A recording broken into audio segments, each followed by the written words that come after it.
The phone shouldn't have been glowing. It was 2:47 a.m., and the honeymoon suite was supposed to be dark, curtained windows, a city asleep below, the kind of silence that follows champagne and vows and exhaustion.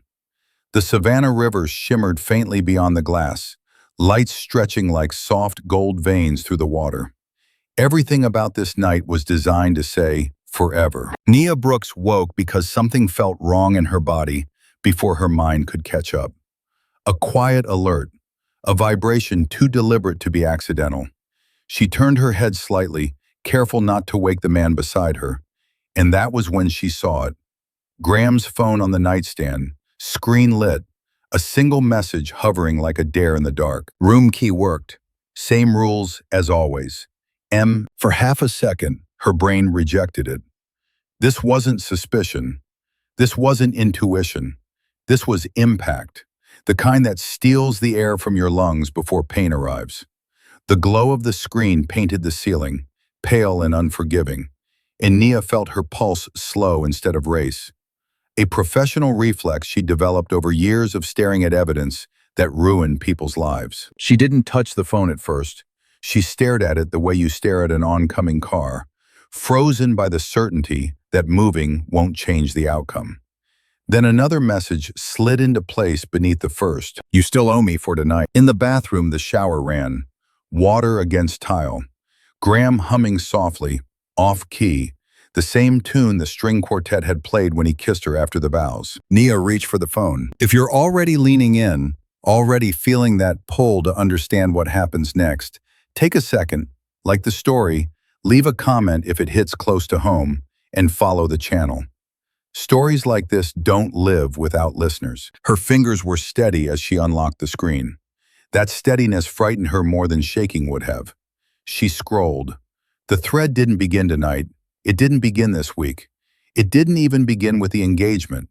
It went back months, buried beneath logistics and jokes, and a language so casual it spoke of repetition.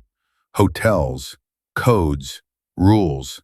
The kind of shorthand that only exists when something has been wrong for a long time, and everyone involved has stopped pretending otherwise. And then the timestamp that split her life cleanly in two. 1:58 a.m. She's asleep.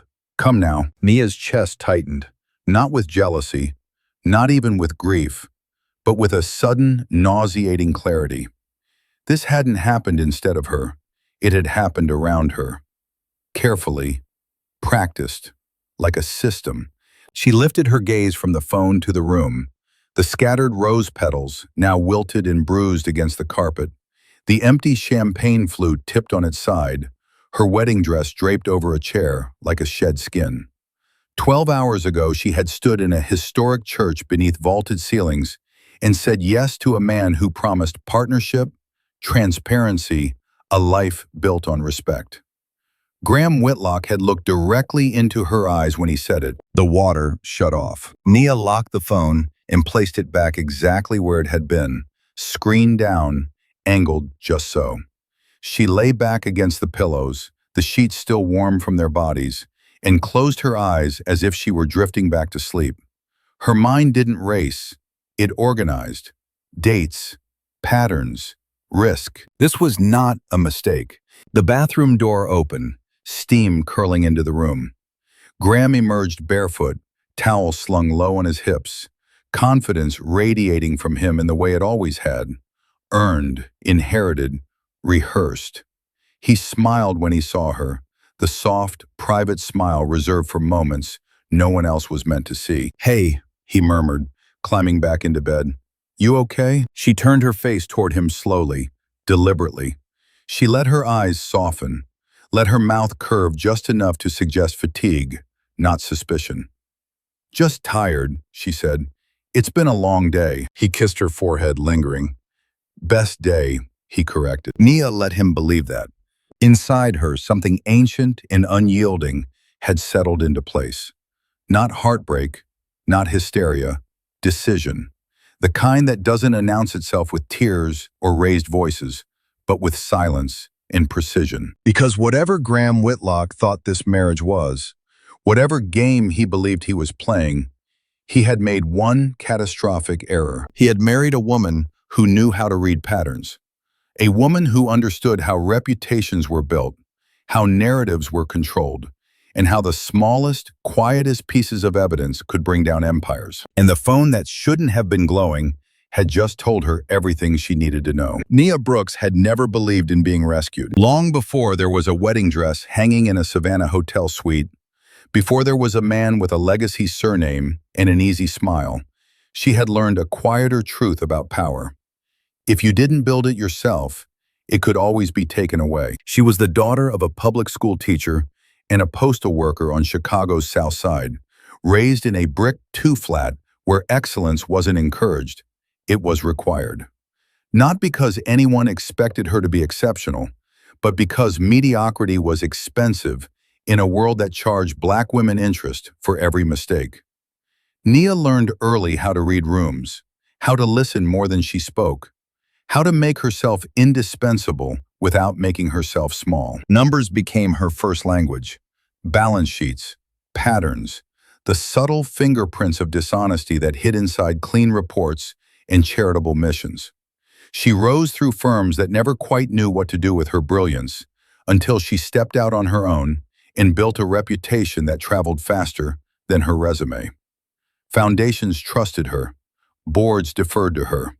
When Nia Brooks signed off on something, it meant it would survive scrutiny. That was the life she had already built before Graham Whitlock entered it. He didn't save her. He didn't elevate her. And he certainly didn't discover her. He met her at a donor conference in D.C., where she dismantled a panelist's sloppy math with a single question, delivered politely enough to sound like curiosity. Graham had watched from the second row, admiration flickering into something sharper. "You're terrifying," he'd said later, handing her a drink with a grin. She'd smiled. "Only if you're hiding something." That line became a story he told often, laughing as if it were a compliment. Graham liked to frame their relationship as destiny, two powerful people finding each other at the right moment. What he never said out loud was how useful that destiny was, how Nia's credibility slid neatly into the cracks of his world. The Whitlocks were old Southern money wrapped in modern gloss. Real estate, development, philanthropy with their name etched into plaques and programs. They spoke fluently about honor and tradition, about faith and family, about doing things the right way. Nia saw the polish immediately and the pressure beneath it. Still, she didn't walk away. Because Graham, at least at first, seemed different from the men she'd learned to outgrow. He listened. He didn't flinch at her success or joke about her intensity. He spoke about partnership, about wanting a wife who stood beside him, not behind him. When she challenged him, he leaned in. When she asked difficult questions, he didn't shut them down. And Nia, for all her discipline, wanted to believe that this could be one place where she didn't have to be on guard. She had earned her power through years of precision and restraint. She had also earned her exhaustion.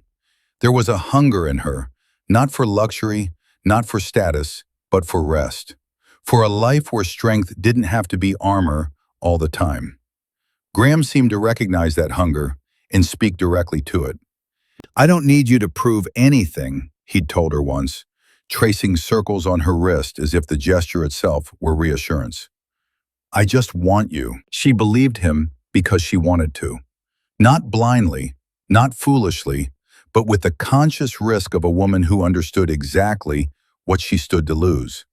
That was the part no one ever saw, not the image of the brilliant professional or the composed bride, but the private calculus.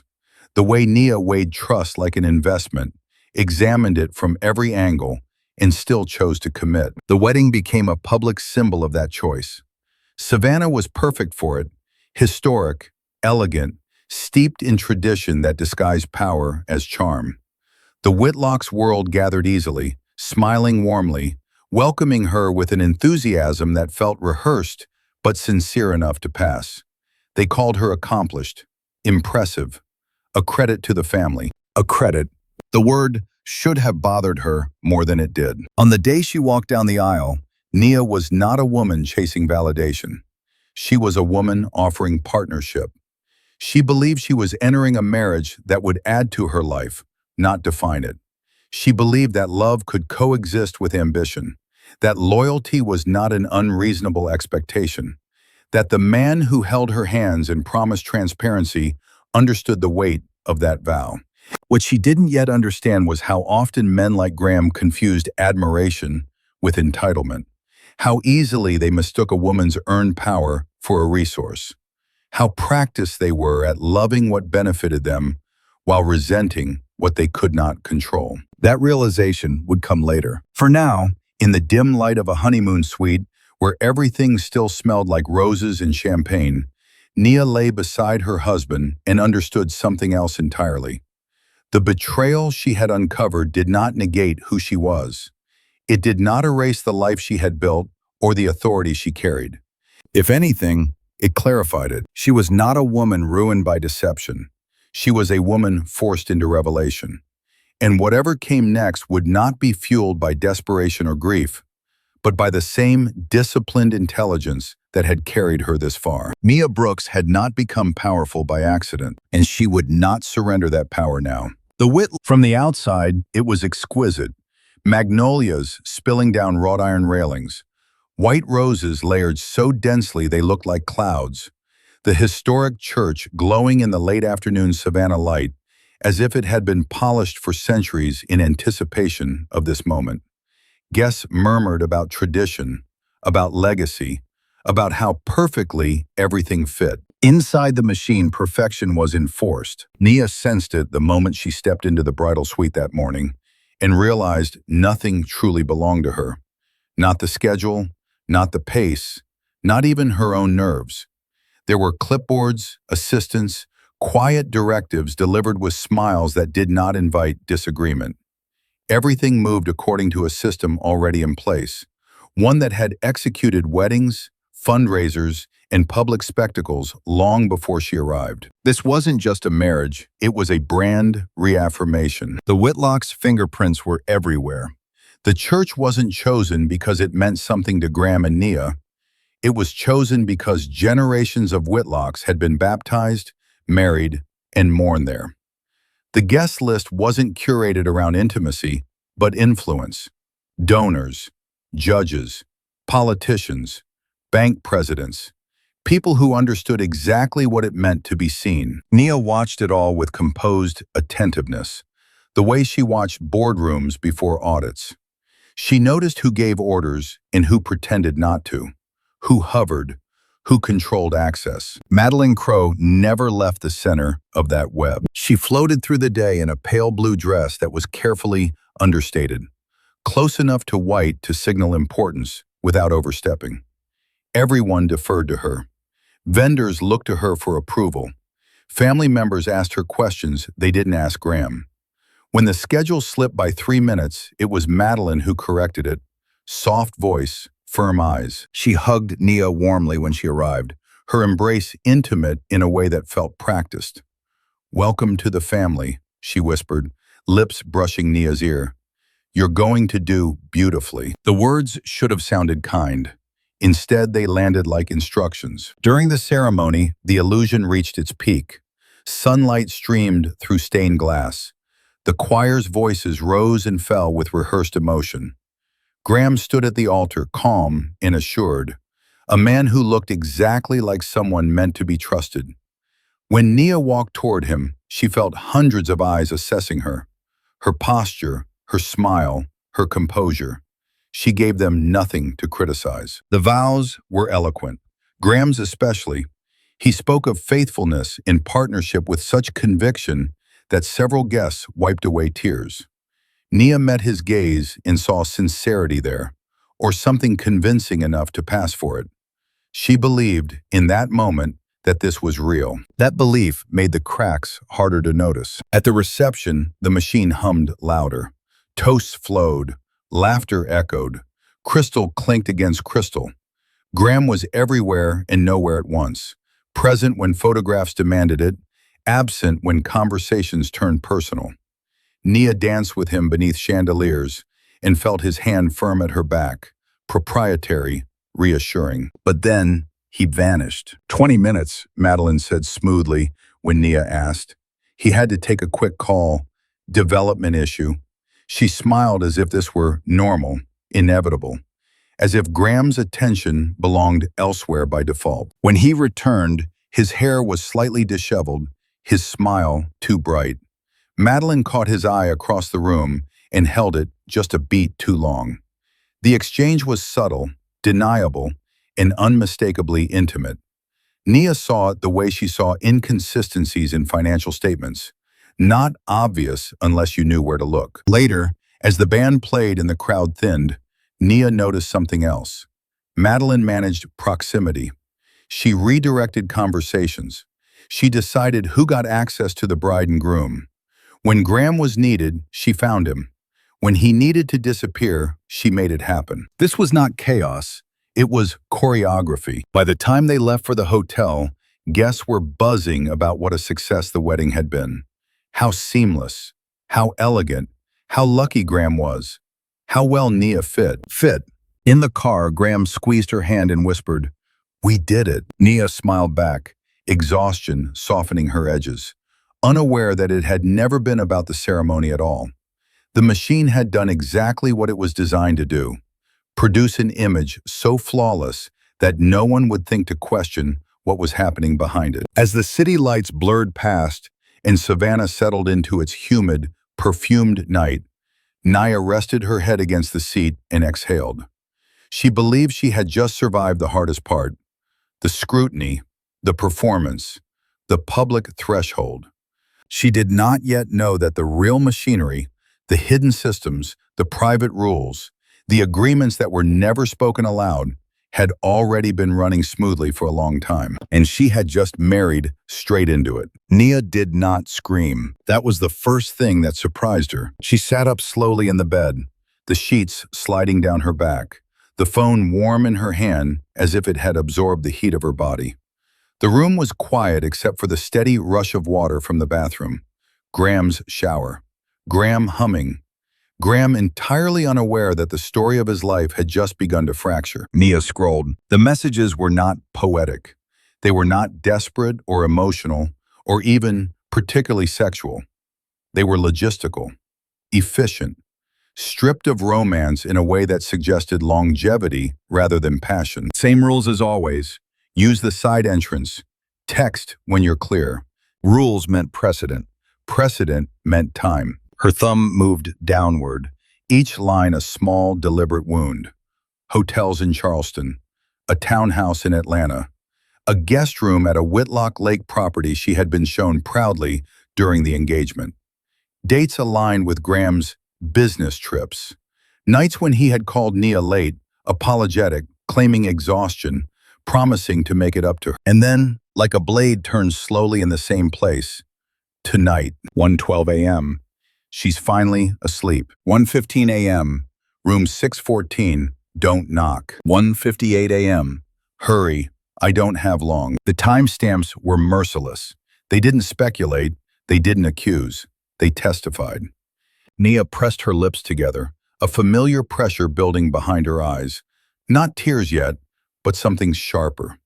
Rage without chaos, the kind that demanded precision. She had built a career on this exact sensation, this moment when emotion threatened to blur fact and discipline stepped in to save clarity. She opened the photo gallery. There it was, a digital key screenshot. Tonight's date. Another image, a hotel hallway mirror selfie taken just hours after the wedding. Graham's cufflinks still visible at the edge of the frame. A smirk she had seen before, now rendered obscene by context. Nia felt something cold settle in her stomach. This wasn't an affair hidden in the shadows. This was a parallel life maintained with confidence, with family access, with permission. The bathroom door creaked slightly as Graham adjusted the water temperature. Nia froze, then forced herself to breathe normally. She took screenshots, only what mattered. Dates, names, proof that could not be explained away as misunderstanding or jealousy. She knew better than to take everything. Excess was sloppy. Excess invited questions. She returned the phone to the nightstand exactly as she had found it. Same angle, same distance from the edge. screen down. She lay back against the pillows and stared at the ceiling, counting her breaths until her pulse slowed to something that resembled calm. Her wedding ring felt heavier than it had hours ago. She looked at her hand and thought, absurdly, of audits. Of the moment when you realize the book's balance only because someone has been lying very carefully. The shower stopped. Nia closed her eyes, not in defeat, in preparation. Graham emerged moments later, towel slung low, steam clinging to his skin. He moved with the relaxed ease of a man at home in his own duplicity, unaware that the rules he relied on, fizz payout, denial, confusion, had already failed him. "Hey," he said softly, climbing into bed. "You okay?" She turned toward him, letting just enough vulnerability soften her expression. "I think I overdid it tonight," she murmured. "I'm dizzy." Concern crossed his face immediately. Genuine or well-practiced, she couldn't tell yet. He reached for her forehead, his touch gentle. The intimacy of it almost made her recoil. Almost. "I'll get you some water," he said. "Tea, whatever you need." There it was. The performance. The devoted husband. The man who would later say, convincingly, that he had no idea how things went wrong. As he reached for the phone to call room service, Nia watched him through half-lowered lashes and felt something in her chest harden into resolve. The cruelty of what he had done was not just in the act itself, but in the timing, the audacity, the decision to contaminate a moment meant to be sacred with a lie so old it no longer required effort. This was not a lapse in judgment. This was character, and Nia understood something with devastating clarity. The marriage had not failed because of what she had just discovered. The marriage had failed long before the vows, long before the dress, long before Savannah gathered to witness their union. She had simply been the last person to be informed. As Graham spoke into the phone in a calm, attentive voice, ordering tea, toast, fruit, all the trappings of care, Nia lay still and listened. She let the evidence settle into place inside her, aligning with everything she had seen but not named. Time-stamped cruelty had a way of doing that. It removed doubt. It stripped away narrative. It left only truth, sharp and undeniable. And with that truth came a choice. Nia Brooks did not yet know exactly how she would respond.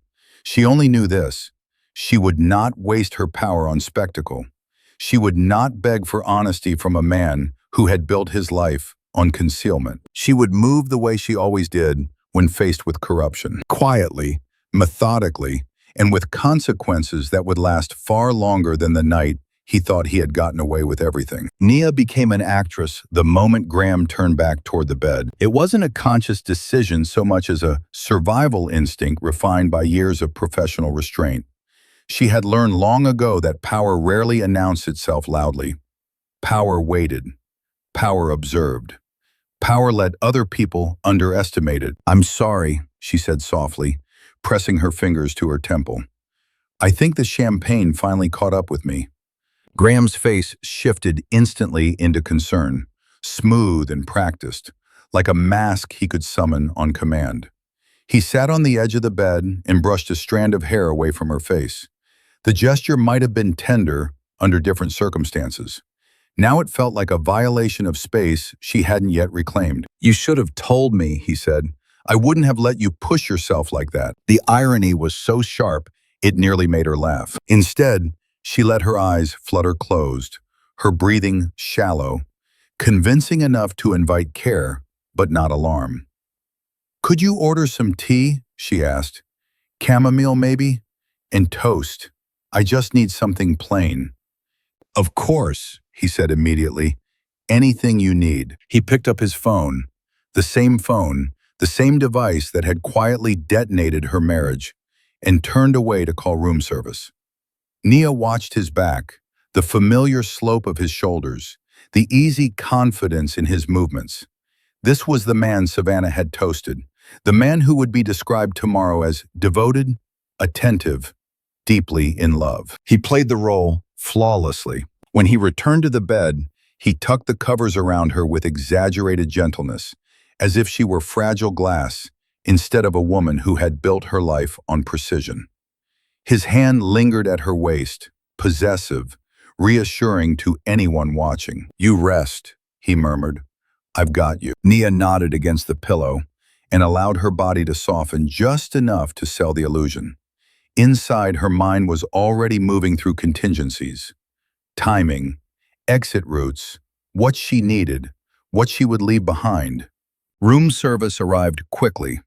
Graham greeted the attendant in a tone that radiated generosity, tipped well, and arranged the tray near the window. He poured the tea himself, tested the temperature, brought the cup to her lips. Anyone observing would have seen a husband tending to his exhausted bride. Nia took small sips and forced herself to swallow. The chamomile tasted faintly of flowers and bitterness. She focused on mundane details, the hum of the city outside, the clink of porcelain, the way Graham watched her drink as if checking off a task. "Better?" he asked. "A little," she said. "I think I just need sleep." "Of course." He helped her lie back down, his arms slipping around her as he settled beside her. She felt his body relax against hers, the trust implicit in his closeness. Within minutes, his breathing deepened, steady and untroubled. Graham Whitlock fell asleep easily. Nia did not. She stared into the darkness, counting the seconds between his breaths, mapping the room by memory. Every sensation felt heightened. The weight of his arm, the faint scent of soap and something else she couldn't yet name, the distant sounds of Savannah settling into early morning. This was the most dangerous moment. Not the discovery, not the confrontation she had avoided. This liminal space where the lie still breathed, and she had to coexist with it. She thought of the word normal. How much damage had been done in its name? How often women were asked to preserve it at their own expense? Smile. Sleep. Don't make a scene. Handle it later. Later was a luxury she would take on her own terms. Carefully, she shifted, testing Graham's hold. He stirred, but didn't wake. Rolling onto his back, one arm flung over his eyes. The space beside her opened like a door left unlocked. Nia lay still for a moment longer, letting certainty settle in her chest. This performance would not last. It wasn't meant to. Normal was not her goal. Survival was. And beyond that, control. She turned her face toward the window, where the faintest hint of dawn was beginning to bleach the sky. Somewhere beneath the surface calm, a new resolve took shape. She would leave without a scene, without explanation, without granting him the satisfaction of reaction. When Graham woke, the world would already be shifting beneath his feet. For now, she remained still, a woman lying beside her husband on their wedding night, playing the final act of a role she would never perform again. Savannah was already awake when Nia slipped out of the bed. Not fully awake, just alert in the way old cities are, where history lingers like humidity and secrets travel faster than sound. It was a little past 6. Dawn pressed pale blue against the edges of the curtains. Graham slept on his back, mouth slightly open, the picture of ease. A man untroubled by consequence. Nia stood still for a full minute, listening. His breathing didn't change. She moved then, slowly, precisely, the way she did when handling sensitive documents or walking through rooms where everything mattered. She gathered only what she needed: passport, wallet, phone, the clothes she'd laid out days earlier for their going-away brunch. Neutral, elegant, unremarkable. She did not touch the wedding gifts stacked neatly on the table, envelopes heavy with money and expectation. Those belonged to the machine, not to her. Her dress still hung over the chair, lace pooling like a ghost at its feet. For a moment she looked at it, not with regret, but with something closer to anthropology, evidence of a ritual, proof that belief could be sincere and still be exploited. She turned away. In the bathroom, she washed her face with cold water, steadying herself. The mirror reflected a woman composed enough to pass for calm, but her eyes were different now, sharper, awake in a way they hadn't been yesterday. She wrapped herself in a hotel robe, then changed quickly, quietly. Every sound felt amplified. The soft click of a zipper, the brush of fabric, the whisper of breath she forced to stay even. She wrote the note last. Emergency with a client. Had to step out. Back soon. N. A lie. Clean and efficient. It would buy her hours. Hours were everything. She placed the note where Graham would see it immediately, beside the tea tray he'd arranged so carefully. Then she took one last look around the room. The rumpled sheets, the melting ice in the champagne bucket, the petals now browned at the edges. The scene of a happiness that had already expired. Nia opened the door and stepped into the hallway. The hotel was hushed, carpeted silence swallowing her footsteps. An elevator arrived almost instantly, its mirrored walls reflecting her back at herself. Sunglasses on, shoulders squared, posture of a woman heading somewhere important. The doors slid shut, sealing the room and the man inside it behind her. In the lobby, a few early risers hovered with coffee cups and rolling luggage. No one looked twice. That was the gift of cities like Savannah, politeness as camouflage. She walked out into the thick morning air and hailed a car with the confidence of someone who belonged anywhere. Airport, she said, then paused. No, Union Station. The driver nodded and pulled away. As the car moved through the streets, Nia watched the city pass. The moss-draped oaks, the immaculate facades, the houses with plaques and stories and reputations carefully maintained. Savannah thrived on memory and myth. It was a place where people knew who your family was, where you went to church, what you were supposed to be. It was also a place that never forgot. Her phone vibrated.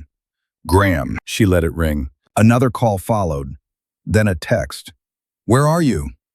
Then, everyone's worried.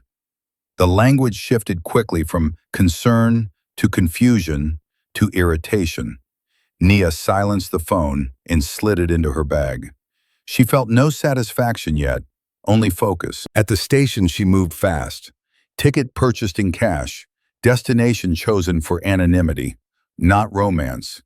Washington, D.C. Trains left often, faces blurred together. She sat with her back to the wall and waited, sunglasses still on, hands folded in her lap. The gossip would already be moving. Savannah would wake fully in a few hours, and by lunchtime, someone would notice the bride was gone. By evening, there would be theories. By morning, there would be a narrative. Runaway, unstable, overwhelmed. Nia understood how stories worked. She also understood timing. Her phone buzzed again. Unknown number. Then another. And another. She didn't need to answer to know who they were from. The Whitlock network was activating. Family, friends, fixers, people whose job it was to close ranks and manage perception. She watched the departure board change, lines flickering as trains arrived and vanished. When her platform was called, she stood and joined the flow of bodies moving forward. Just another woman with a bag and somewhere to be. As the train pulled out of the station, Savannah receded into a wash of green and gray. Nia leaned her head back against the seat and closed her eyes, not to rest, but to think. She was disappearing, yes, but disappearance was not surrender. It was repositioning. In a city built on gossip, the most dangerous thing she could do was remove herself from the story before it finished being written. She would let them talk, let them speculate, let them underestimate her silence. When she reappeared, it would be on her terms. Graham Whitlock woke to sunlight that felt too bright for a morning that was supposed to be soft. For a moment, he lay still, blinking at the ceiling, letting the previous night replay in fragments. Music, laughter, Nia's face when she said her vows, the applause that shook the church like a blessing. He reached across the bed automatically, expecting warmth, expecting skin, expecting the reassuring weight of a life that had finally clicked into place. His hand met empty sheets, cool cotton, no body, no breath. A small, sharp unease pricked the back of his neck. He sat up, scanning the suite. The wedding dress still draped over the chair, the champagne bucket half melted, rose petals scattered like bruises across the carpet. The room looked exactly like the aftermath of celebration, except for the way silence sat in it, unnatural and heavy. Then he saw the note. Emergency with a client. Had to step out. Back soon. N. Relief came first, quick and automatic, followed by irritation that she hadn't woken him. He checked his phone. No missed calls from her. No updates. Just the time. 7:18 a.m. He stood and walked to the window. Savannah gleamed below, all elegance in morning brightness, the river flashing between buildings. On another day, he would have felt triumphant. Husband. Headline. The Whitlock legacy secured with a bride so impressive, people would talk about it for years. He exhaled slowly, and the relief began to thin into something else. Something cold. Because emergencies had a rhythm. Professionals like Nia didn't vanish without a plan. Nia didn't do anything without a plan. He dialed her number. It rang. Once, twice, then went to voicemail. He tried again. Same. A third time. Same. A muscle jumped in his jaw. He told himself she was busy, that she was handling something discreetly, that she would walk back in at any moment with that composed expression, apologizing for the inconvenience. But beneath those rationalizations was a different knowledge, older and more honest. When control starts slipping, it rarely slips loudly. It slips quietly, like a ring sliding off a finger. He paced the suite, phone in hand, checking the bathroom, the closet, the sitting area as if she might be hiding behind furniture. His mind ran through the possibilities, each one landing like a blow. Had she seen something? Had she heard something? Had Madeline? His chest tightened at the thought. Not guilt. He had learned to file guilt away where it couldn't interfere with function. This was fear. The kind that came when the structure holding your life up began to creak. Graham called again. No answer. He stared at the note, then at the tea tray. The tea. The toast. The careful little domestic scene he'd performed last night when she said she felt dizzy. He remembered her face, soft, compliant, almost sleepy.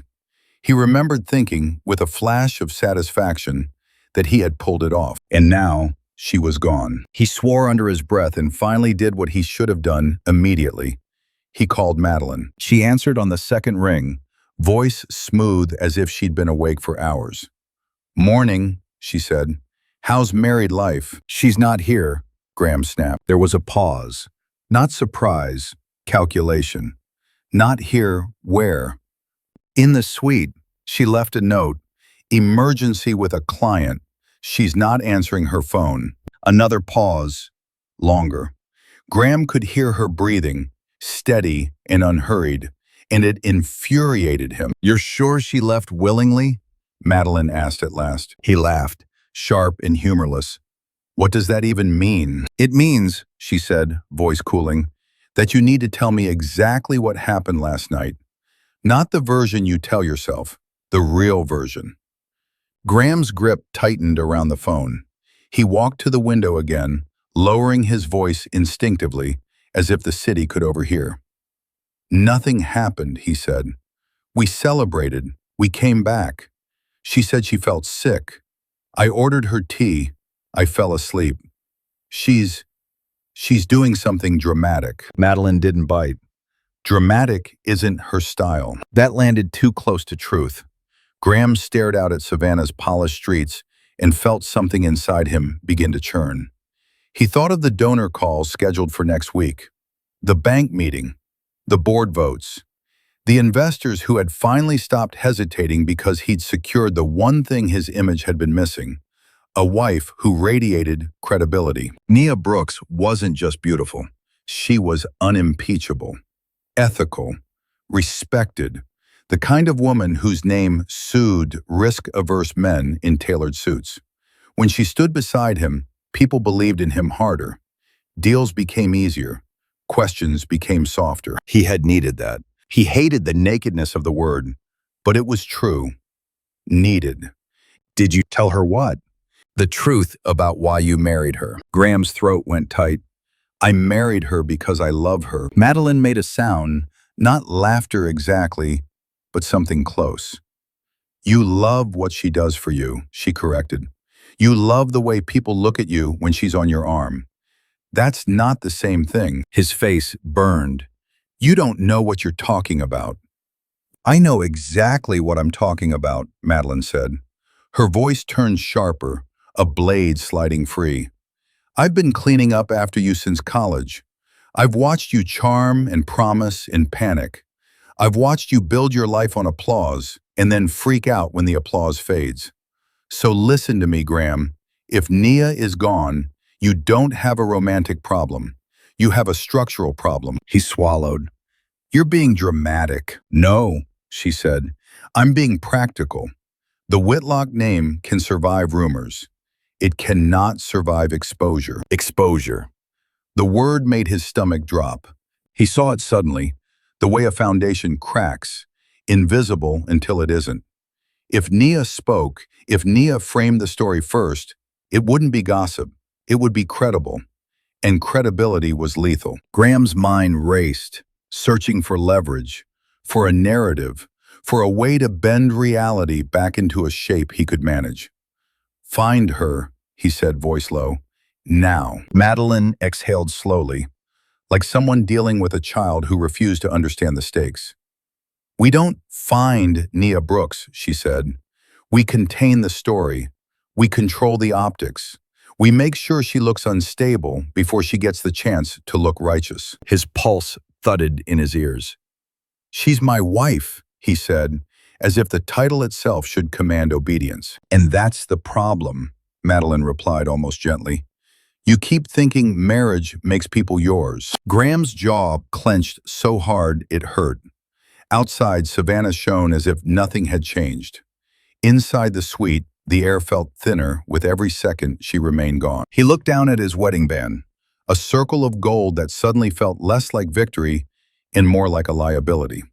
Nia had been the final piece, the seal on the narrative, the proof he was stable, trustworthy, complete. And now the piece had moved. Graham Whitlock had always believed he could manage anything with the right performance. But as he stared at the note again, at the clean simplicity of her handwriting, a deeper fear opened in him, quiet and absolute. What if she wasn't running? What if she was calculating? And what if, for the first time in his life, he had married someone who could destroy him without raising her voice? The first lie reached Nia before noon. She was seated on the train, the rhythm of steel on rail steady beneath her, when her phone, newly powered back on, lit up with a message from a former colleague she trusted enough to answer. Are you okay? I heard something. Strange. Nia didn't reply immediately. She didn't have to ask what strange meant. She had spent enough time around institutions to recognize the early language of containment. Concern disguised as kindness. Confusion seated just far enough from accusation to avoid accountability. By the time the train crossed into Virginia, the lie had already begun to multiply. Another message arrived. Then another. Different numbers, different tones. The same underlying shape. People are worried. Graham says you needed space. Someone mentioned stress. Maybe too much pressure? Nia closed her eyes and exhaled slowly. So that was the angle. Not rage, not infidelity, not betrayal. Instability.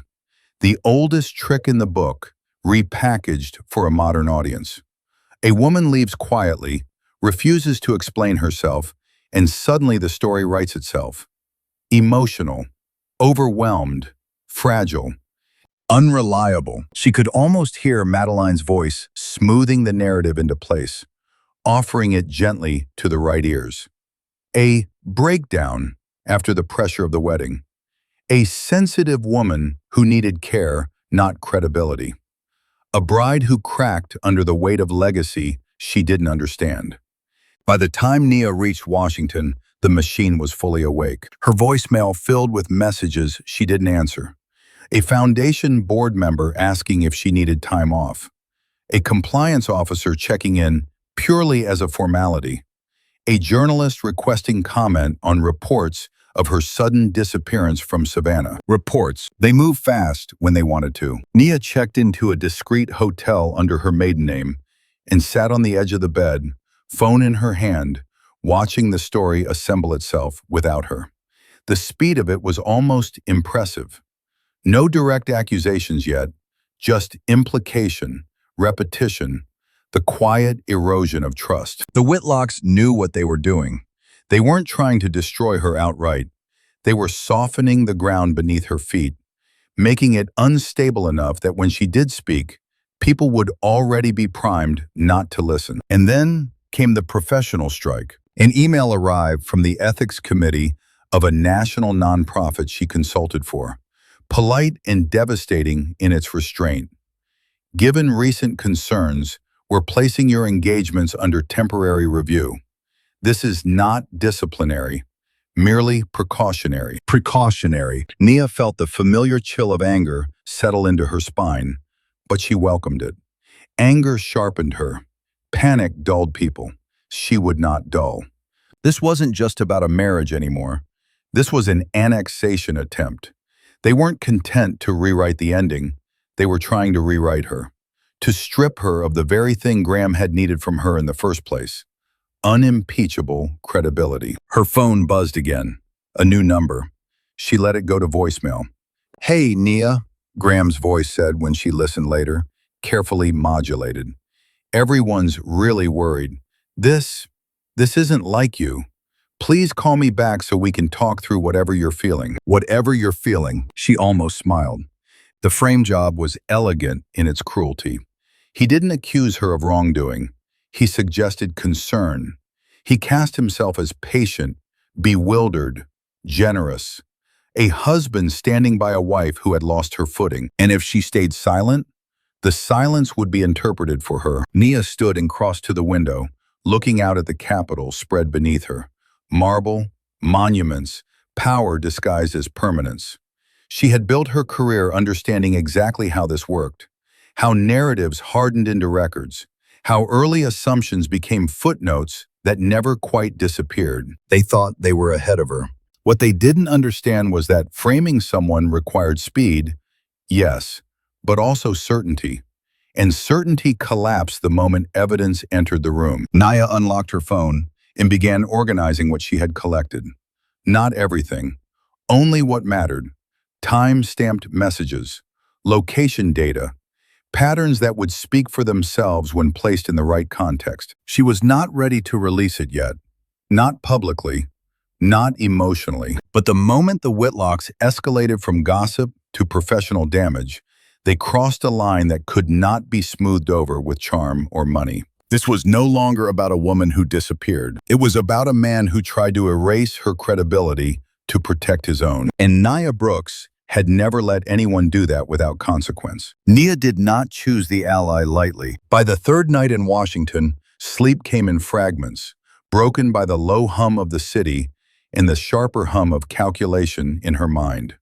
She had ignored calls, archived emails, and watched the Whitlock narrative continue its quiet creep. Nothing explosive, nothing actionable, just enough smoke to make people wonder where the fire was. That was how reputations died. Not in scandal, but in doubt. The name came to her sometime after midnight, uninvited and unavoidable. Vanessa Caldwell. Nia hadn't spoken to her in years. Not since a compliance summit where Vanessa had dismantled a panel on corporate ethics with surgical calm. 60-something now, black, brilliant, feared in rooms where men like to pretend fear didn't exist. She was the kind of attorney institutions hired when the truth had become too dangerous to ignore and too expensive to bury. Vanessa Caldwell didn't do favors. She did outcomes. The next morning, Nia made the call. Vanessa answered herself, voice low and unhurried. "If this is about money, I'm not interested," she said. "If it's about survival, you have 5 minutes." Nia closed her eyes. "They're trying to frame me," she said simply. There was a pause. Then, "Come to my office." Vanessa Caldwell's firm occupied the top floors of an unremarkable building near DuPont Circle. No name on the directory, no receptionist with a script, just a quiet efficiency that signaled seriousness. Vanessa herself stood when Nia entered, appraising her with eyes that missed nothing. The controlled posture, the exhaustion hidden beneath polish, the anger banked but not burning. "You look like someone who just learned the cost of proximity to powerful men," Vanessa said. "Sit." Nia did. She spoke without embellishment. The wedding, the messages, the timing, the narrative already forming. She slid her phone across the table and let the evidence speak where words could be dismissed. Vanessa didn't interrupt. She read. She noted.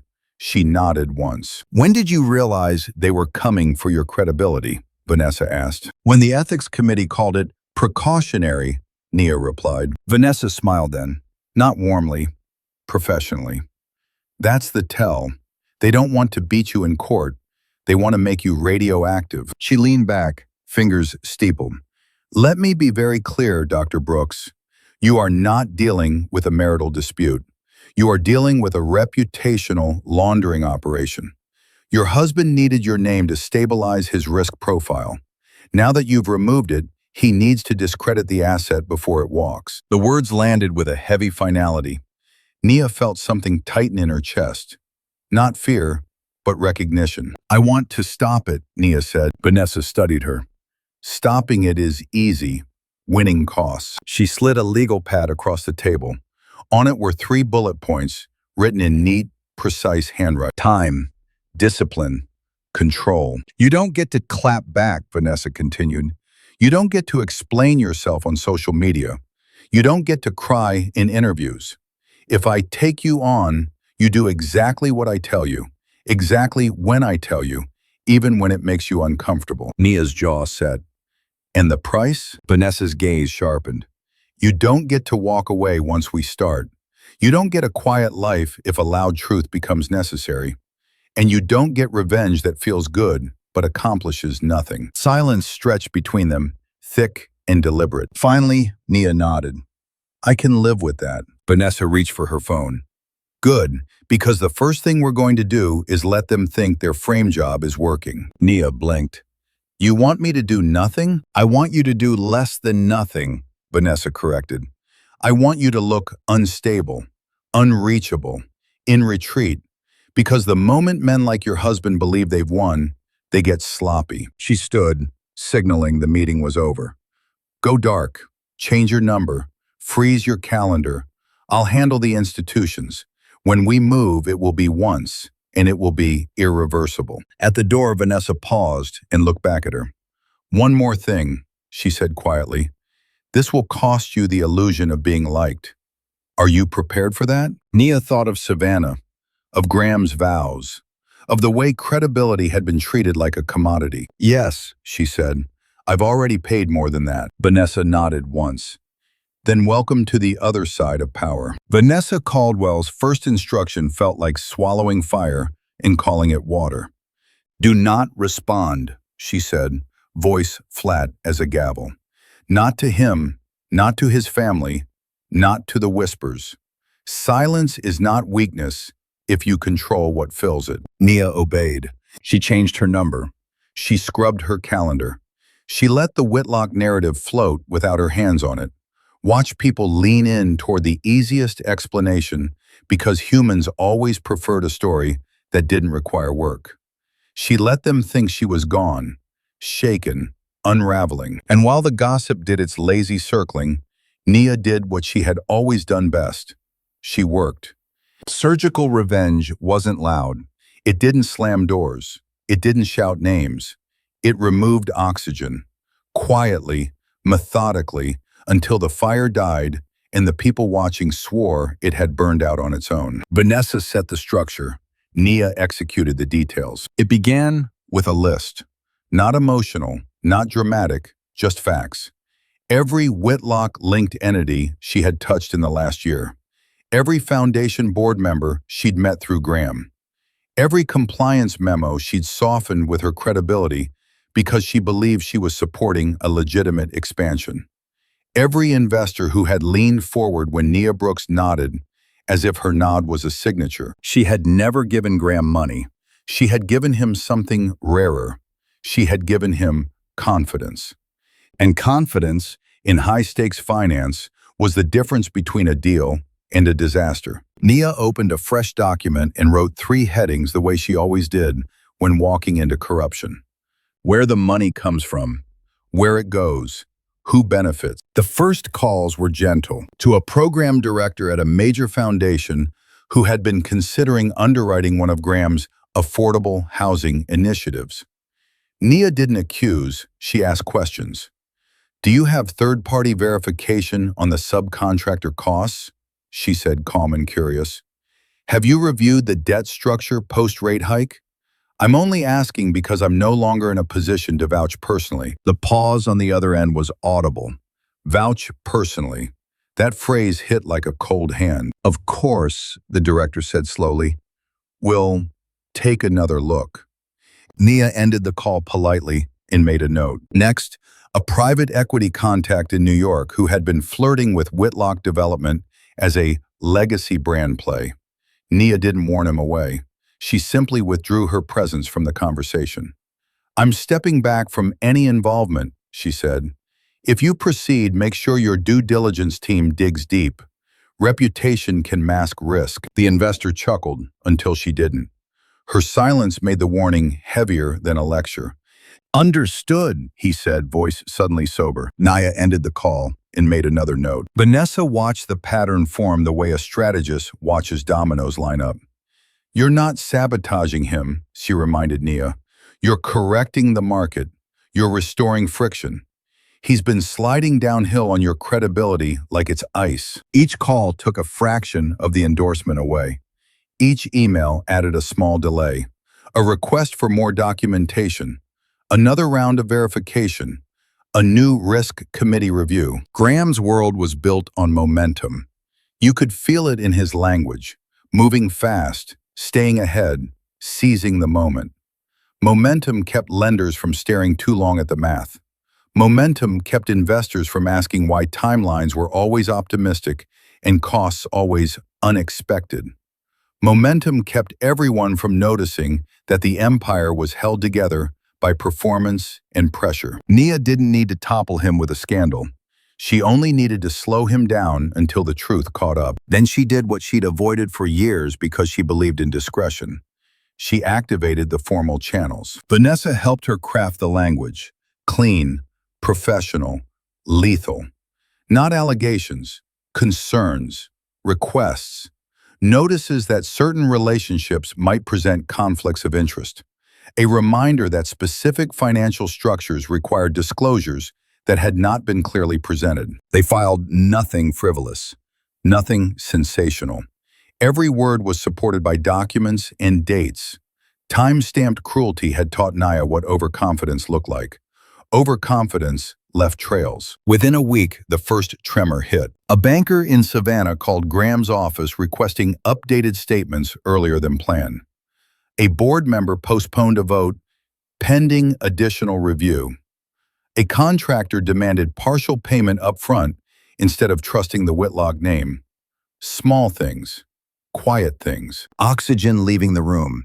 Nia heard about it indirectly, through Vanessa, through the subtle changes in tone from people who had once spoken of Graham as inevitable. Now their questions sharpened. Now their compliments thinned. Now they said words like exposure and liquidity and contingency. Meanwhile, Graham's messages changed. At first they were soft. Please call me. I'm worried. Then irritated. This is cruel. You can't do this. Then angry. You're embarrassing me. We are married. Then pleading. Tell me what you want. Tell me how to fix this. Nia didn't answer. She read them once, felt the brief flare of satisfaction when his certainty cracked, and then filed them away like exhibits. One afternoon, Vanessa called her into the office and slid a folder across the desk. Your husband is bleeding, she said.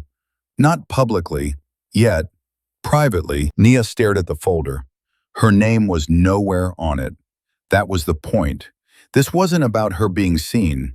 This was about her being removed. Vanessa's voice softened just slightly. How do you feel? Nia thought of the suite, the rose petals, the messages that treated betrayal like routine. She thought of the way they had tried to paint her unstable before she even spoke. I feel, she said slowly, Like I've stopped holding up a roof that was already collapsing. Vanessa nodded. Good, because now comes the dangerous part. When men like Graham realize the oxygen is leaving, they don't stop the fire. They start grabbing bodies to throw into it. Nia's phone buzzed at that exact moment.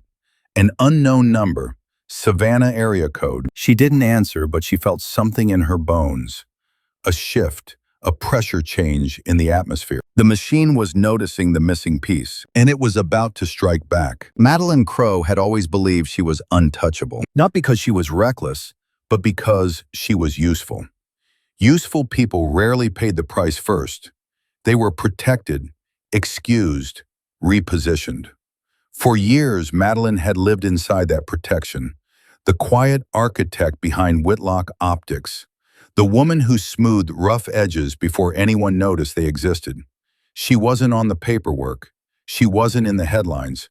She was the reason both worked. But usefulness had an expiration date. The first crack appeared as a phone call she wasn't meant to hear about. A donor luncheon canceled due to scheduling conflicts. A PR contract pause for internal reassessment. Small, irritating inconveniences that signaled something worse. People were hesitating. Hesitation was poison in her world. Madeline noticed it in rooms before she heard it in words. Conversations stopped when she approached. Smiles thinned. Invitations came later, if they came at all. And then there were the questions, too casual to be innocent. Do you still handle Whitlock Communications? Are you officially on that project? Just checking. Your role is advisory, right? Advisory, peripheral, expendable. She confronted Graham 2 days after the third contract went quiet. His office was immaculate as ever. Glass in steel and carefully framed legacy photos. But he looked wrong in it.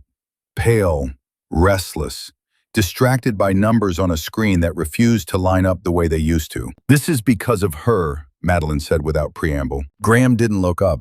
Lower your voice. She laughed, sharp and brittle. Don't patronize me. You're bleeding credibility, and somehow I'm the one people are circling. That got his attention. He leaned back, jaw tight. You said you could handle it. I said I could manage optics, she snapped. I didn't say I could undo a woman like Nia Brooks deciding to disappear. The name landed between them like a live wire. Graham stood abruptly, pacing. She's doing this on purpose, he said. She knows exactly where to apply pressure. Madeline watched him with something like contempt. Of course she does. That's why you married her. He stopped. That's not. Don't insult us both, Madeline cut in.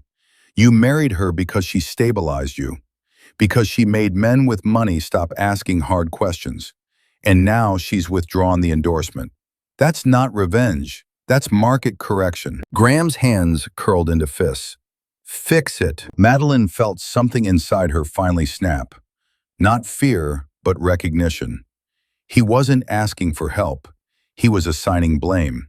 And when men like Graham ran out of air, they pushed others under to breathe. I'm not your shield, she said coldly. And I won't be your scapegoat.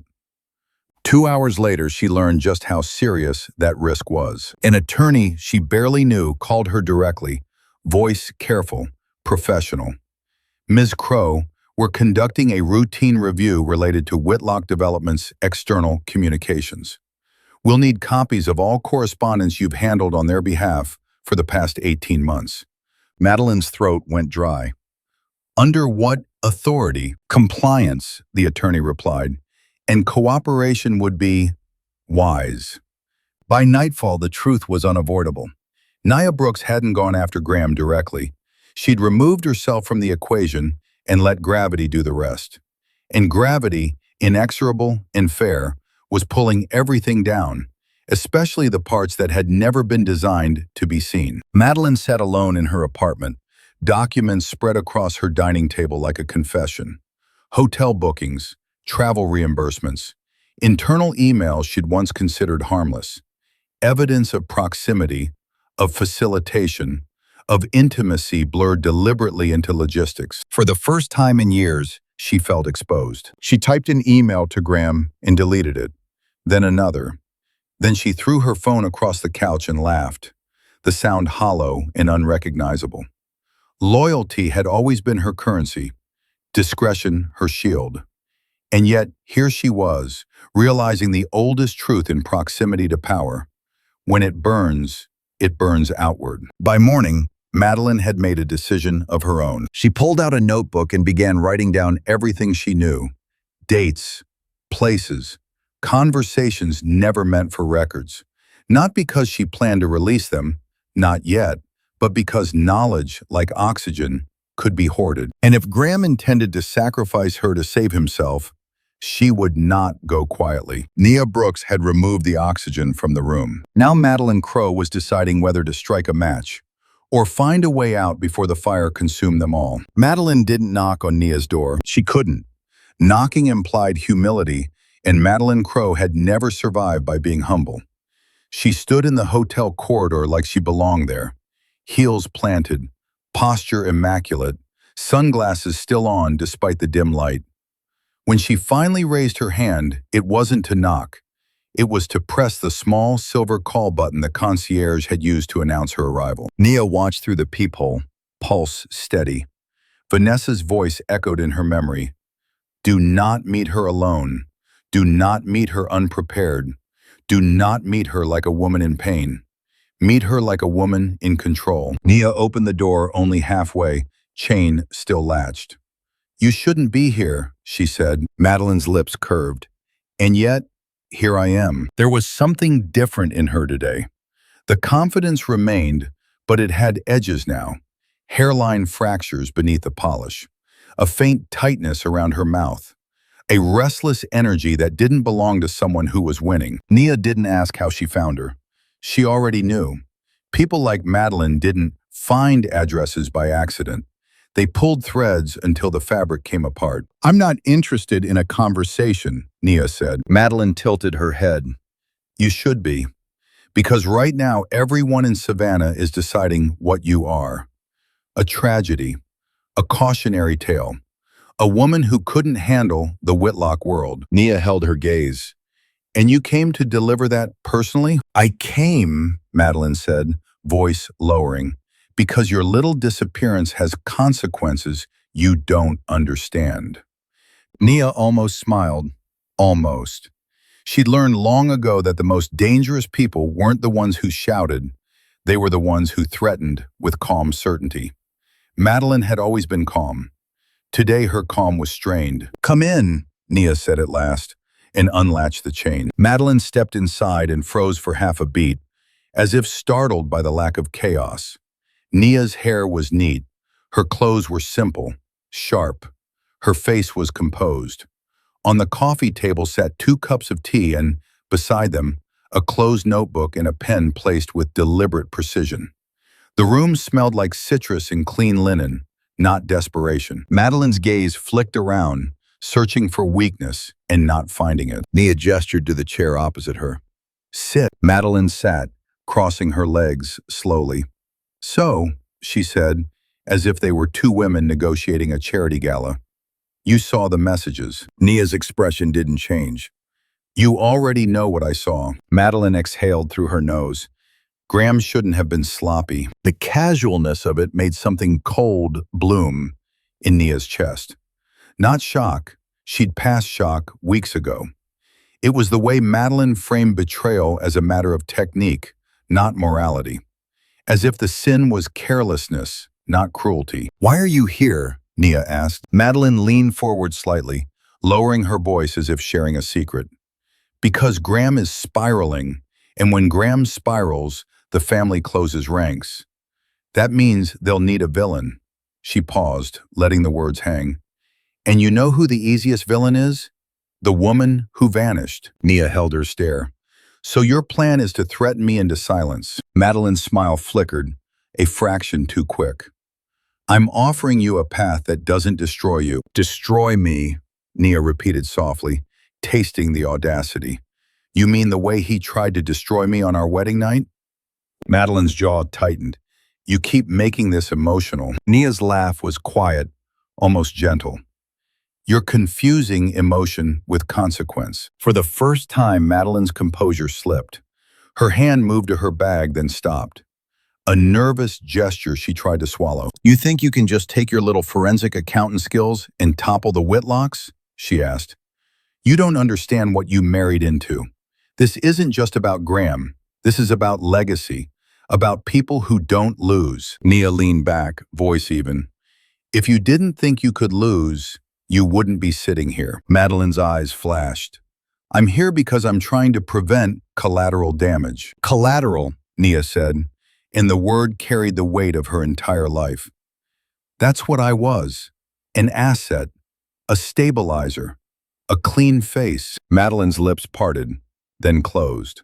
The smallest hesitation, an unguarded pause, was all Nia needed. She didn't pounce. She waited. Silence was a trap when you knew how to set it. Madeline spoke again, slower. "You're a smart woman, Nia. You know how these things work. People with money don't get punished. They get managed." Nia reached for her cup, took a sip, and set it down without haste. "And you?" she asked quietly. "What do you get?" Madeline's smile returned, but it didn't reach her eyes. "I get to keep my place." There it was. Not love, not loyalty. Place. The hunger underneath her polish. Nia nodded, as if she just confirmed a financial irregularity. "Tell me something," she said. "How long?" Madeline's gaze sharpened. "How long what? How long has this been going on?" Nia kept her voice soft, almost conversational. "Because those messages weren't new. And same rules as always isn't a first-time mistake." Madeline leaned back, studying her. "You want details?" she asked. "You want to torture yourself with them?" "I want clarity," Nia replied. "I want the truth that you've been packaging for everyone else." Madeline's fingers tightened around her purse strap. "You wouldn't understand," she said. "Our bond is complicated." Nia's eyes didn't blink. "Try me." For a moment, Madeline looked like she might stand and walk out. Then she spoke, and her voice carried a bitterness that surprised even her. "Graham doesn't belong to anyone," she said. "Not truly. He belongs to the family, the image, the expectations. And when he needs relief from that, he comes to what's familiar." Familiar. Nia heard the word and felt it lock into place with the rest of the evidence. This wasn't passion. It was ritual. A private escape hatch built into the Whitlock machine. Madeline's eyes narrowed.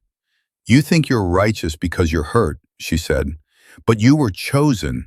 You were brought in because you make him look good, because you make the investors relax, because you make the board stop asking where the money is coming from." The room went still. Even the airs seemed to pause. Nia's heart didn't race. It sank, slowly, heavily, as the final piece clicked into position. Madeline's eyes widened slightly, just enough to reveal she knew she'd said too much. She tried to recover with a scoff. "I'm just being honest. You wanted honesty." Nia reached toward the notebook on the table and opened it calmly, pen poised.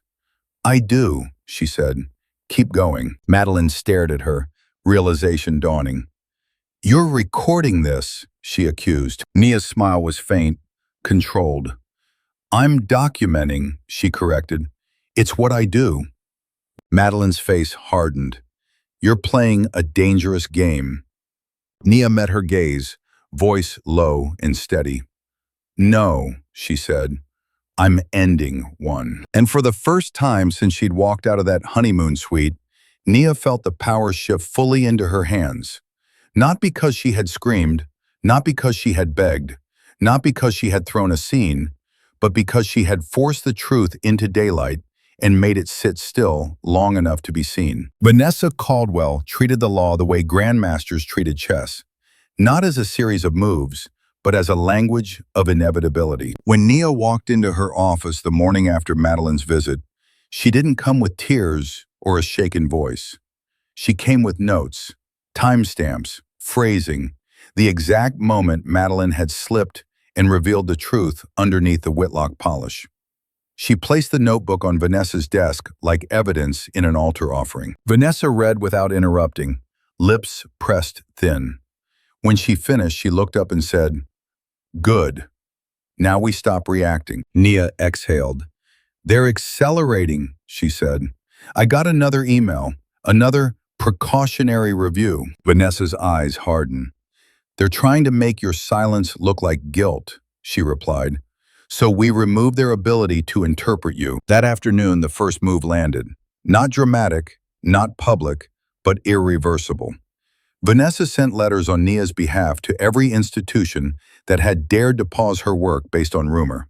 Foundations, boards, compliance committees. Each letter was immaculate. It didn't plead, it didn't explain, it warned. In formal language, sharpened by years of courtroom warfare, Vanessa made one thing unmistakably clear. Any adverse action taken against Dr. Nia Brooks, based on unverified claims, would trigger immediate legal response: defamation, interference with contract, reputational harm damages. And if the Whitlock family was involved in feeding those claims, discovery would be thorough, unkind, and public. Nia watched the emails go out and felt a strange quiet settle in her body. This was what it meant to be protected by someone who understood power. Vanessa didn't ask people to respect Nia. She reminded them what disrespect would cost. 2 days later, a response arrived from the first ethics committee that had placed Nia under review. We apologize for any misunderstanding. Your engagements are reinstated, effective immediately. A misunderstanding. Nia almost laughed. In their world, apologies were never real. They were just retreats disguised as grace. But the Whitlocks didn't retreat. Not fully. They pivoted. A petition appeared in a Savannah court, an annulment filing, phrased delicately, drenched in insinuation. The marriage, it claimed, had been entered under emotional distress. It hinted at instability without naming it. It suggested the union had never truly existed. The message was clear. If they could erase the marriage, they could erase the betrayal. They could turn Nia into a footnote instead of a wife wronged. Vanessa read the filing once and smiled, cold, delighted. They're panicking, she said. Good. What do we do? Nia asked. We counter, Vanessa replied, and we counter with a blade. They didn't file a messy public complaint. They filed a precise one. A motion to dismiss the annulment based on bad faith, supported by evidence. And because the Whitlocks had chosen court, Vanessa chose the weapon they feared most: the public record. Screenshots, timestamps, location data, hotel keys, Madeline's own words documented. Vanessa did not sensationalize. She didn't need to. The facts were obscene on their own. A man who took vows in public and broke them within hours, then tried to paint his wife as unstable to protect his brand. A family who weaponized gossip to damage a professional woman's livelihood. Nia sat beside Vanessa in the conference room as they reviewed the strategy, palms flat on the table, listening as her life became a series of legal points. It should have felt dehumanizing. Instead, it felt like reclamation. They want silence, Vanessa said. They want an NDA. They want to pay you to disappear politely. And the temptation will be to take it because it's easier. But easier is how they win. Nia's throat tightened. I don't want his money. Vanessa nodded. I know. So we negotiate for what you actually want. The next call came from the Whitlock's attorney, voice dripping with false sympathy. Dr. Brooks, we think it would be best for everyone if we settle this privately. A generous financial package. Confidentiality. Mutual non-disparagement. No one needs to suffer. Suffer. Nia leaned forward, voice calm. You've already made sure I suffer, she said. Now we discuss restitution. There was a pause. Restitution?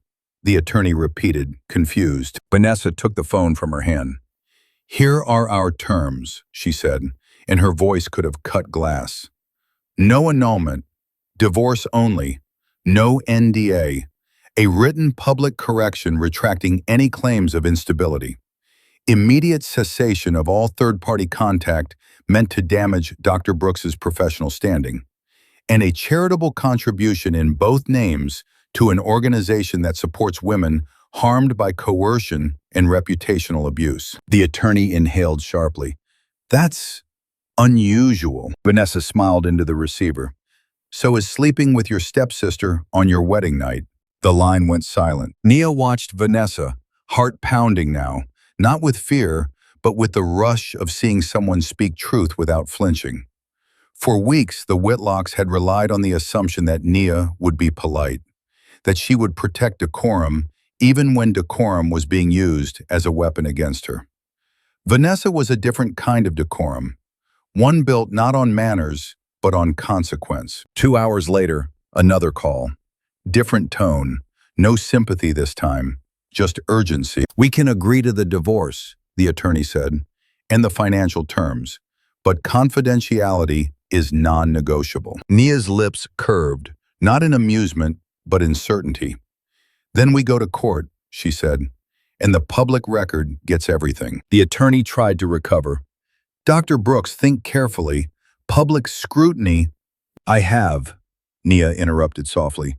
That's why I'm not afraid of it. When Vanessa ended the call, she looked at Nia for a long moment. This is the part most women don't survive, she said quietly. Not the betrayal, the backlash, the attempt to make you pay for refusing to be quiet. Nia swallowed, feeling the weight of it. And if they don't accept? Vanessa's eyes gleamed. Then we stop playing defense, she replied, and we take the board. Outside the window, Washington moved with indifferent rhythm. Inside the room, a different movement had begun, one that would decide not just the terms of Nia's divorce, but who would own the story when Savannah finally learned the truth. Vanessa called it a clean strike because it didn't look like revenge. It looked like principle. For 3 weeks, Nia stayed disciplined. She let the negotiations grind, let the Whitlocks scramble behind closed doors, let Graham's attorney call and recalibrate and call again. She refused the NDA. She refused to be bought into silence. And while the legal chess continued, Vanessa prepared the move that would end the frame job in one sweep. Truth doesn't have to be loud, Vanessa said. It has to be undeniable. The event was already scheduled months in advance. A national symposium on financial ethics and philanthropic accountability, hosted in D.C. by an institution that didn't tolerate spectacle. The audience would be the kind of people who shape narratives without trending hashtags. Board chairs, compliance heads, investigative journalists, attorneys, risk officers. People who understood the difference between gossip and evidence. Vanessa secured Nia a speaking slot under a neutral title. Reputation laundering and the hidden economy of credibility. No names, no accusations, just a subject that happened to be the skeleton key to everything the Whitlocks were trying to do. The morning of the symposium, Nia stood in a backstage hallway, holding a bottle of water she didn't drink. Her palms were dry, her breathing steady. She wore a tailored charcoal suit and small gold hoops. Nothing flashy, nothing defensive. Her hair was pulled back cleanly, a style that said, I am here to work. And yet her body remembered the wedding, the church, the vows, the way Graham's hand had felt at her waist like ownership, the way the city had smiled at her as if she were lucky. Vanessa stepped beside her. You're not going to tell a story, she murmured. You're going to expose a mechanism. Nia nodded. Mechanisms were easier than wounds. Mechanisms could be proven. When she walked onto the stage, the room quieted with professional attention. No sympathy, no drama hunger, just curiosity sharpened by intelligence. She adjusted the microphone once and looked out over the audience. Faces that had been taught to doubt without proof and to believe only when the proof was elegant. Credibility, Nia began, voice calm, is currency. She spoke slowly, deliberately, building the argument as if she were assembling a case. She described how institutions, especially in philanthropy and development, often relied on reputational proxies instead of full transparency. How a clean face could stabilize a risky venture. How a respected partner could soften scrutiny. How the appearance of stability could move money faster than stability itself. She never said Graham's name. She didn't have to. She offered examples that were technically anonymized, but structurally exact. A developer with legacy branding, over-leveraged projects, a sudden marriage to a high-credibility professional, followed by a rapid attempt to discredit her when she withdrew. She spoke of the narrative weapon, how quickly institutions would interpret a woman's silence as fragility, how mental health concern could be used as a socially acceptable smear. Then she did the part Vanessa had insisted on. One clean slice. Nia displayed a single slide, simple and brutal in its restraint. A timeline. No messages, no photographs, no explicit content. Just a sequence of events with timestamps and decision points, stripped of emotion. A marriage ceremony. A departure. A rapid emergence of rumors. Professional reviews triggered by concerns. A legal attempt to erase the marriage. This, Nia said, is what reputational abuse looks like when it's done politely. The room stayed silent, but she could feel the shift. People leaning forward, not in scandalous excitement, but in recognition. She had named something they had all seen in fragments and never quite called what it was. When she finished, the applause was not thunderous. It was worse for the Whitlocks. It was respectful. Confirming, the kind of applause that said, "We believe you without needing you to cry." Afterward, the questions came like blades wrapped in velvet. Dr. Brooks, a risk officer, asked, "What protections should institutions adopt against reputational manipulation? How should boards respond when allegations arise that are clearly narrative-driven?"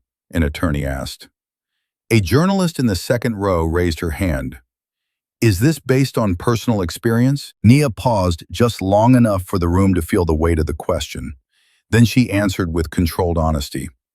"It's based on patterns I've studied," she said, "and patterns I've lived. No names, no spectacle, just truth, calibrated." By lunchtime, the story had moved. Not as gossip, but as analysis. A reporter published a short, carefully worded piece about the symposium and the concept of reputational abuse. Another journalist began making calls to Savannah. A board member who had quietly paused Nia's work emailed her with an apology that sounded like shame. And in Savannah, where the Whitlocks had tried to bury the real story under a woman's supposed instability, people began to connect the dots with a kind of horrified fascination. The bride hadn't vanished in madness. She had vanished in strategy. At 4:16 p.m., Nia received a message from Graham. A new number. A line that landed like a confession disguised as blame. "You ruined me." Nia stared at the words for a long moment. The old version of her might have argued, might have explained, might have defended her right to be angry. Instead, she typed a single sentence, simple as a verdict. "No, Graham. I revealed you." Then she blocked the number and set the phone down as if it were nothing. Outside, the city moved on. But somewhere, far south in Savannah, a machine built on legacy and secrecy was beginning to malfunction publicly. And the most devastating part for the Whitlocks was not that Nia had spoken. It was that she had spoken like a professional. No hysteria, no spectacle, no weakness they could point to. Just one clean strike, sharp enough to cut the narrative in half and leave the truth standing where their lies used to be. The divorce was finalized on a Tuesday afternoon, quietly, without cameras or statements or the spectacle the Whitlocks once believed they could always control. There was no dramatic courtroom scene, no final confrontation, just signatures, sealed documents, and the unmistakable sound of a door closing forever. Nia Brooks did not attend. She was in Washington that day, sitting at a long conference table beneath soft white lights, reviewing a new framework for institutional accountability with a group of women who had learned, each in their own way, what it meant to have their credibility tested by proximity to power.